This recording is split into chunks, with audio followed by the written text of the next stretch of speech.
مجید کی تلاوت کی جائے اور اس میں بھی خاص طور پر سورہ بقرہ، فرمایا یہ اگر گھر کے اندر مستقل تلاوت کی جائے، بعد حصوں میں تلاوت کر لیں، 2.5 سپاروں کے اندر چونکہ یہ صورت موجود ہے تو کچھ حصہ اس کا روزانہ تلاوت کیا جائے تو وہ گھر نبی علیہ السلام نے فرمایا شیطان سے محفوظ ہو جاتا ہے۔ اگلا جملہ سنیے،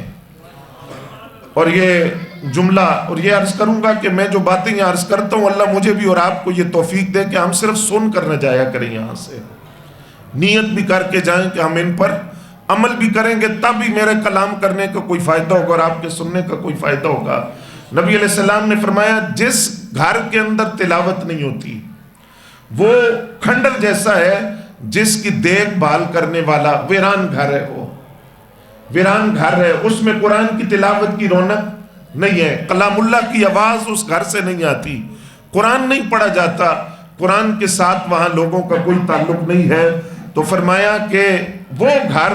جس میں قرآن کی تلاوت نہیں ہوتی وہ کھنڈر جیسا ہے جس کی دیکھ بھال کرنے والا کوئی نہیں ہوتا۔ تو رونق والا گھر وہ ہے جہاں اللہ کا کلام پڑھا جاتا ہے،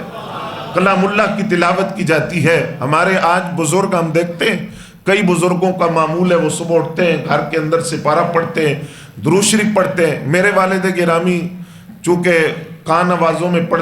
آواز جو کانوں میں پڑتی تھی تو وہ قرآن مجید کی آج بھی ان کا معمول ہے، 70 سال عمر ہے ان کی، آج بھی ان کا معمول ہے، وہ رات جلدی اٹھ جاتے ہیں، لکھتے ہیں، کتابیں لکھتے ہیں، تو 100 سے زیادہ کتابیں ان کی، اور ان کا میں نے معمول دیکھا کہ وہ صبح قرآن مجید کی باقاعدہ تلاوت کے بعد دلائل الخیرات شریف سلیمان جزولی رحمۃ اللہ علیہ کی کتاب درود شریف پر، وہ اس کی ایک منزل روز پڑھی جاتی ہے، پرانا بزرگوں کا وظیفہ چلا رہا ہے تو اس پر اگرچہ بڑا ٹائم بھی لگتا ہے، تو وہ دلائل الخیرات شریف باقاعدگی سے پڑھتے ہیں۔ میں نے اپنے تایا جان کو دیکھا وہ بھی صبح جلدی اٹھتے تھے اور مجموعہ صلوات الرسول، یہ درود شریف کے 30 پارے ہیں 6 جلدوں کے اندر، توڑا ذوق ہوئے تھے عرض کرا، وہ مجموعہ صلوات الرسول، یہ جو کتاب جس کی میں بات کر رہا ہوں یہ حضرت علامہ عبدالرحمن چھوروی رحمۃ اللہ علیہ، یہ ہری پور کے اندر ان کا مزار ہے، اور علم لدنی تھا، یہ کسی مدرسے میں نہیں پڑھے، کسی استاد سے نہیں پڑھے۔ ہند کو ان کی جو ہماری مادری زبان ہے، ہند کو مادری زبان تھی ان کی، عربی زبان کے اندر درود شریف کے 30 پارے لکھے، ہزاروں درود مختلف سیغوں کے ساتھ، مختلف نبی علیہ السلام کے صفاتی ناموں کے ساتھ، 6 جلدوں کے اندر، بڑی بڑی جلدیں ہیں، 6 جلدوں میں 30 پارے درود کے مجموعہ صلوات الرسول۔ یہ بھی ہمارے بزرگوں کے معمولات میں شامل ہے کہ وہ روزانہ اس کو بطور وظیفہ پڑھتے ہیں۔ تو یہ مجموعہ صلوات الرسول انہوں نے علم لدنی کی بنیاد پر، کہ وہ پڑھے ہوئے کسی سے نہیں تھے لیکن وہ انہوں نے لکھا، یہ ہمارے بزرگوں کے معمولات میں تھا۔ تو فرمایا جن گھروں کے اندر صبح آغاز قرآن کی تلاوت سے ہوتا ہے، درود شریف سے ہوتا ہے، وظائف سے ہوتا ہے، اذکار کے ساتھ ہوتا ہے، تو اس گھر میں سارا دن رونق رہتی ہے، اور بڑا عالی شان محل ہو، وہاں عیش و عشرت کا اور تعیش کا بڑا سامان بھی موجود ہو، لیکن اس گھر میں اللہ کا ذکر نہ ہو تو فرمایا وہ کھنڈر کی طرح ویران گھر ہے۔ وہ اس کی ویرانی اس لیے ہے کہ وہاں اللہ کا نام نہیں لیا جاتا۔ توجہ ہے حضرات؟ فرمایا حضرت علی بن صالح اور حسن بن صالح، یہ 2 بھائی تھے اور ایک ان کی والدہ، والد کا انتقال ہو چکا تھا۔ ان کا یہ معمول تھا، یہ روزانہ قرآن 3 حصوں میں تقسیم کر کے، ایک حصہ ایک بھائی پڑھتا، دوسرا بھائی، اور تہائی حصہ ان کی والدہ پڑھتی تھی۔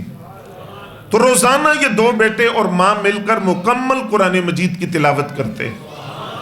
اب ان کی والدہ کا انتقال ہو گیا تو ان بھائیوں نے فیصلہ کیا کہ ہم نے وہ جو ایک روٹین تھی وہ خراب نہیں کرنی، تو اب ہم ایسا کرتے ہیں کہ نصف قرآن مجید ایک بھائی پڑھے اور نصف دوسرا پڑھے گا۔ اب وہ نصف قرآن مجید دونوں پڑھنے لگ گئے۔ پھر وہ جو ایک بھائی تھے وہ ان کا انتقال ہو گیا تو اب ایک بھائی پیچھے رہ گئے، حضرت علی بن صالح، تو وہ روزانہ قرآن مجید مکمل گھر کے اندر تلاوت کرتے تھے روزانہ، کہ جو ماں کے ساتھ اور بھائی کے ساتھ ایک طریقہ شروع کیا تھا اس کو چھوڑنا نہیں ہے۔ تو فرماتے ہیں کہ انہوں نے ایک مرتبہ پانی اپنے خادم سے طلب کیا، وہ پانی لے کر آیا تو حضرت علی بن صالح وہ نماز پڑھ رہے تھے، وہ چلا گیا، نماز سے فارغ ہوئے، وہ پھر پانی لے کر آیا تو حضرت علی بن صالح نے کہا میں نے تو پانی پی لی ہے۔ میں نے تو ابھی پانی پیا ہے اور میں نے پانی پی لیا. تو اس آدمی نے کہا جناب پانی تو میں لے کے آیا ہوں, آپ نے پانی کہاں سے پی لیا؟ تو انہوں نے کہا اللہ کی رحمت سے مجھے ابھی جبریل نے پانی پلایا ہے, اور مجھے یہ خبر دی ہے کہ انبیاء, صدیقین, شہداء, صالحین جن پر اللہ نے انعام کیا ہے, اے علی بن صالح تم بھی, تمہاری والدہ بھی اور تمہارا بھائی بھی, اللہ نے تینوں